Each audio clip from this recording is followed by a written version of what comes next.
महाराष्ट्र मंदिर महासंघ हिंदू राष्ट्र जागृतीकडून दादरमध्ये आंदोलन करण्यात आलं। तिरुपती बालाजीच्या प्रसादाच्या लाडूंमध्ये जनावरांच्या चरबीचा वापर केल्याच्या निषेधार्थ हे आंदोलन करण्यात आलं।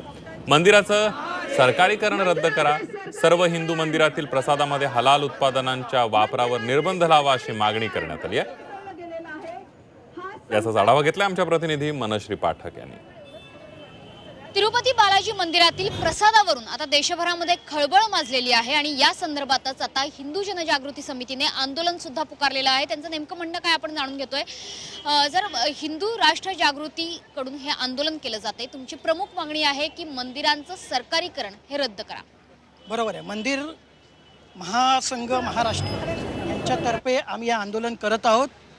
महत्त्वाचं म्हणजे हिंदूंचा जो तीर्थप्रसाद आहे तो अतिशय पवित्र असतो आणि त्या पवित्र तीर्थप्रसादात एखाद्या प्राण्याचा चरबीचं तेल मिक्स करणं हे हिंदूच्या धर्मश्रद्धांवर आघात तर आहेत, संतापाची गोष्ट आहे, हिंदूंचा विश्वासघात आहे। तिरुपती बालाजी मंदिरात वाटला जाणारा प्रसाद त्याची चौकशी व्हावी याची सुद्धा मागणी आता केली जाते। कॅमेरामन सागरसह मनश्री पाठक, झी मीडिया, मुंबई।